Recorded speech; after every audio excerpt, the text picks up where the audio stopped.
the question of why Texas and why does Texas matter. In 1962, John Steinbeck wrote a great book called Travels with Charlie, and he basically got in his truck and drove across the United States. And he writes, Texas is a state of mind. Texas is an obsession. Above all, Texas is a nation in every sense of the word. But I think it is more than that. It is a mystique closely approximating a religion. And this is true to the extent that people either passionately love Texas or passionately hate it. I think that remains true today. My name is David Hamrick, and I'm the director of the University of Texas Press. The Texas Bookshelf Project is an attempt to write the history and culture of a state in a way that's never been done. We're trying to tell the big story of Texas. I think Texas is perfect for a project like the Texas Bookshelf Project because there's so much going on in Texas. I mean, it's on all of these fronts that these books will cover. I mean, it's just exploding, in terms of politics, in terms of business, in terms of film, in terms of interactive, and everything. Almost every way you can think about it, Texas is at the forefront. I think it's always a game changer when people take the knowledge and the values and the resources and the technologies of the present day, and they take a look at their own moment and what came before. We embrace and absorb knowledge to such a radical degree right now that even if this had been preceded by a similar series 20 years ago, which it has not, you would still find, radically different results, radically different stories being told. This is what we're supposed to be doing for the state. It's our responsibility. This institution was created for the purpose of exploring things like this. So it was a really great match between the university's resources and the university's responsibility to pull it together and to say, okay, we as an institution are going to make this commitment to do it. The fact that all of the writers involved are associated in some way or another with the university feels to me like it adds a certain significance and weight to the project. Not that an unaffiliated writer couldn't do a great job with one of these things, but it feels right. It feels like we all belong under the same roof.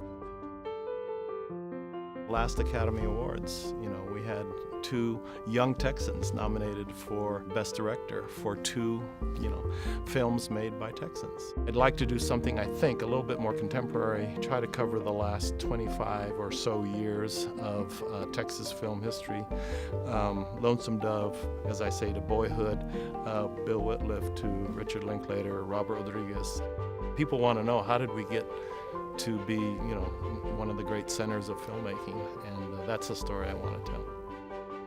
I think of art and cultural production as a holistic process. I really don't think just in terms of, here is a painting.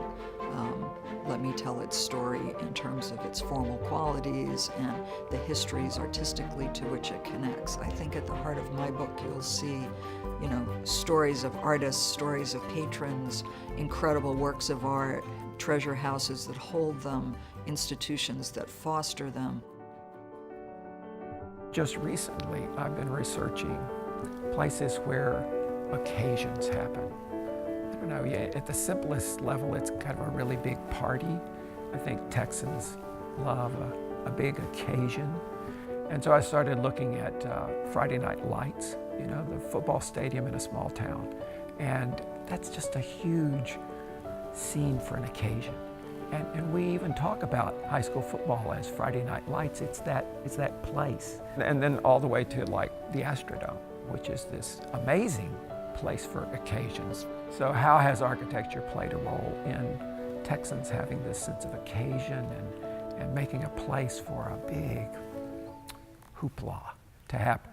I mean, it's Darrell K. Royal Memorial Stadium here, and I mean, anybody who goes to these football games, it's partly about what happens on the field, but it's also just this amazing sense of community and occasion. And when we're talking about ideas or issues or topics in Texas architecture. And then I'll use buildings from all across the eras of Texas history to illustrate this phenomenon or this issue or this idea about Texas architecture.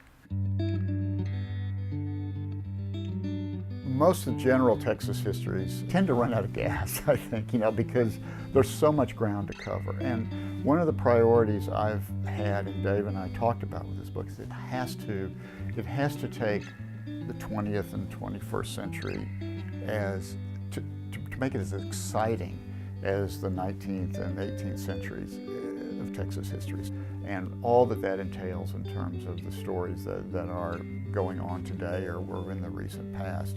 So anything from the Kennedy assassination to Enron, to the moon landing, to what's going on today with Ted Cruz announcing for president. Everything that has happened in Texas, as far as I'm concerned, is fair game for a really important, dramatic story to be told. I think this project very much underscores the idea that has been perpetuated in the last 10 years about educational excellence.